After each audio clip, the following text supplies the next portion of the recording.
Hey YouTube, welcome back to the channel. If it's your first time here, hey, I'm the toy lady. If you're a returning tribe member, how you doing? So I'm not gonna give a disclaimer today, but I will put this on um 18 and up. Actually, I'll see if they'll age restricted by themselves. So today we're going to be talking about the historical roots of the sexualization of Black women and children. Because first of all, it's Black History Month, and second of all, we just don't have enough of people who are talking about this. And so this is the perfect opportunity. I was just on the Googler running around doing some research, and I came upon this article. And I want to read the article, and then I just want to give you my thoughts on the article. And I would appreciate it if you gave me your thoughts down in the comment section. Okay. I think that it's important that we do explore the way our society views Black girls as more mature and less innocent than their white peers, right? And that opens them up to predators like R. Kelly and so on and so forth, so who are able to exploit them. Now, research shows that Black girls are viewed through a hypersexual lens, and as a result, they are less likely to be believed when they report sexual assault. Now, this begs the question, where exactly does this belief stem from? I'm going to tell you, the clear people, but I'm going to move along swiftly and professionally.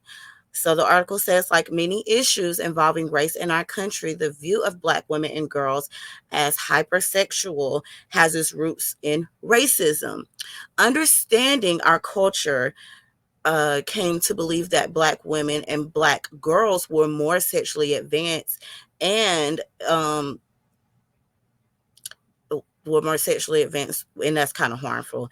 And that you should protect all women except for Black women, of course, from sexual violence, right? So before the slave trade took hold on America, the European travelers used to be fascinated and appalled by the way that Black women dressed, by their dance practices as they encountered them in Africa. Now, mind you, they didn't have that many clothes on because it's hot as fuck in Africa. If you ain't never been, it's hot than a bitch over there, right? So they were dressing for their weather, right? But to the Americans who went over there, the clear Americans who went over there, you know what I'm saying? Half of them was like, "Ooh, I want to fuck on her," and then the other half was like, "Ew, I'm gonna take her, and I still might fuck on her." You feel me? That's what they was doing to our ancestors, right? So, and also like tribal dances, right? They're tribal dances. And so people assume that just because you can dance, you can have sex good. And that's not always the case, right? That's not always the case. So this guy named William Smith, he wrote that African American women were quote unquote hot constitution ladies, quote unquote, and were continually and repeatedly abused by their white quote unquote lovers who were slave owners. Let's be clear, they were slave owners. So the initial stereotype of Black women as sexually promiscuous arose from those very origins right there. You clear people going over there and seeing the clothing that our ancestors had on, forgetting the fact that it's hot as fuck, so they gonna wear the least amount of clothes as possible. But nobody was over there sexualizing them. They was living a regular old ass life before you motherfuckers came along. Let's keep going. I made my screen too big. All right, so um, let's see. He said that the notions are not true, but they were used to justify abusing these enslaved Africans, right? So during the slavery era in the United States, the idea that Black women had an insatiable appetite for sex was used to justify the rape of enslaved women by their owners. For owners, this practice had the added effect of producing additional enslaved people, which was fucked up. Okay. And I'm sure it's a lot of kids out here who is owed a substantial amount of somebody's trust. And I guarantee you that somebody is taking it away from them. Okay. Now, which is wrong. So as a result, an owner would be able to increase his personal wealth through committing a terrible crime of having unconsensual sex with these slaves. Okay. So, because enslaved people were considered property, enslaved women could not legally be raped under the law at that time.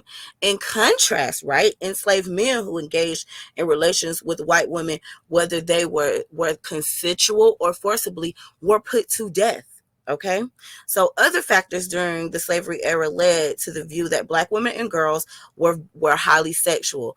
First, enslaved women and girls were frequently pregnant, and this was encouraged as a way to increase the number of enslaved people on said plantations, right?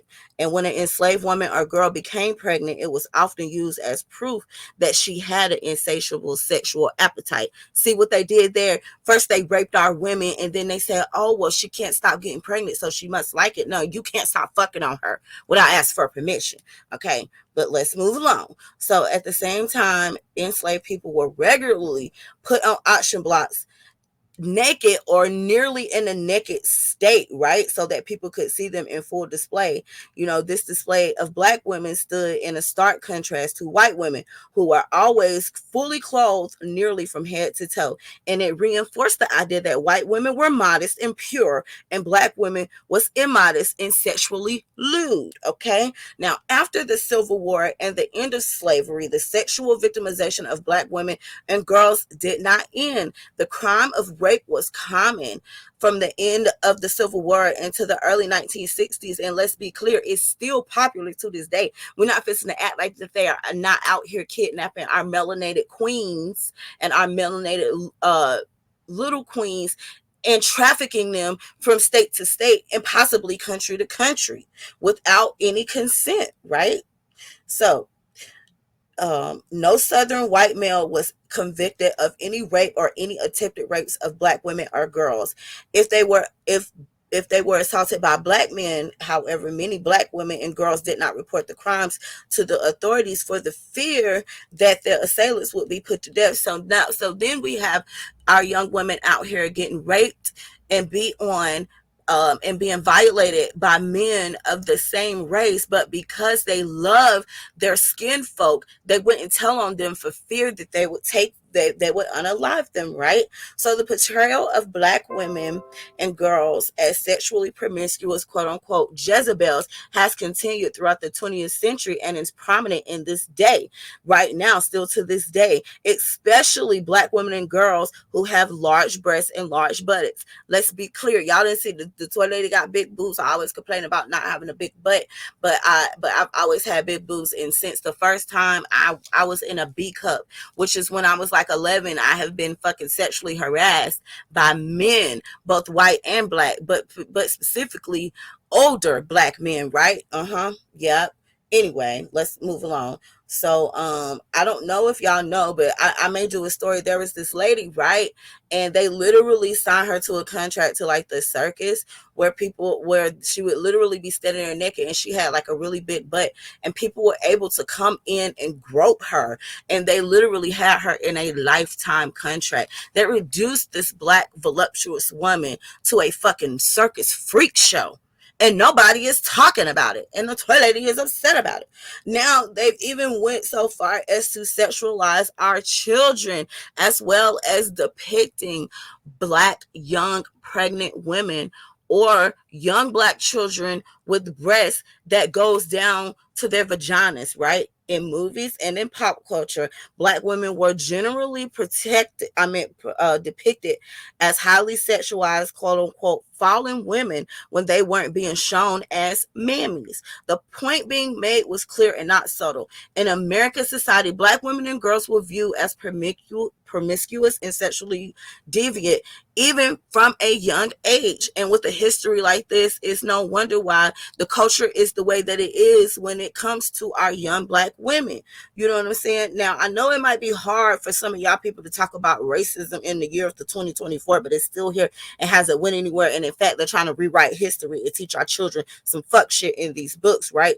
So racism seeks in, into every aspect of your life without you really even thinking about it, right? And we have to confront these stereotypes of black women being more promiscuous, being thoughts, you know what I'm saying? Just because they have bigger breasts and thick thighs and a bigger butt does not mean that they are out here having more sex than their white counterparts. Oh, that's to the country, because let the sexy toy lady tell you something. All of the little clear girls in the middle school was trying to tell me how to suck dick, and I was looking at them like that was crazy. I was like, I know you're lying. Like, what are we doing here? You know what I'm saying? They have been thoughts was starting, right? But because us as black women have been hypersexualized to the point where you can't even appreciate a black woman who is curvaceous, not from paying for it, not from building a body, but just being a naturally curvaceous woman, then you start to sexually harass her, and you wonder why black women don't want to be around you niggas. And it's a shame that we have to deal with that from our own skin folk, because we already deal with enough of these issues from the clear people. Because let's not forget, the article just told you that they kidnapped us from our home country, brought us over here, fucked us with no consent, and then made our children serve them and gave them nothing, not even fucking freedom. The way that black women are portrayed and depicted out here is atrocious. Not every black woman who has a full figure is out here thotting it up and sandling and weaving it up. We have some really nice young women out here, but because of what has been portrayed to us for decades, for centuries, people automatically think, oh, well, the black girl is going to fuck on you quicker than the white girl because she got bigger titties, so she must be letting somebody touch them. Like, just because you have bigger breasts doesn't mean that you let people play with your breasts. Maybe your grandma just had big boobs. Maybe your grandma just had a big butt and thick thighs, and it is hereditary. My mom had big boobs. My grandmother had big boobs. I don't understand why motherfuckers wouldn't think that I wasn't going to come out and have some big boobs. Anyway, I done got a little bit of frustrated, but I just want y'all to understand that they have been portraying us black women as Jezebel, hussies, and thoughts for centuries, ever since they stole us from our motherland and brought us over here to work for them to fuck on us and make more children and make us low-key look at our child and might have some hate in our heart. Let's talk about it. How many women back in the day gave birth to the slave owner's child and hated their fucking child because of who the father was, because that child was not made out of love, because that child was made from oppression. So now we're dealing with a child who the only love that they would have ever maybe received was from their mother. They couldn't even get that love from their mama because their mama hated them because of who their sperm donor was. Anywho, y'all need to stop over sexualizing us black women. If you know what I'm saying, I'm sorry that my boobs are big in a wrap dress, and you think it's inappropriate for me to wear the same wrap dress that the old clear girl over here is wearing. The only difference is she have a B cup and I have a fucking G cup. What you want me to do? Strap my fucking chest down?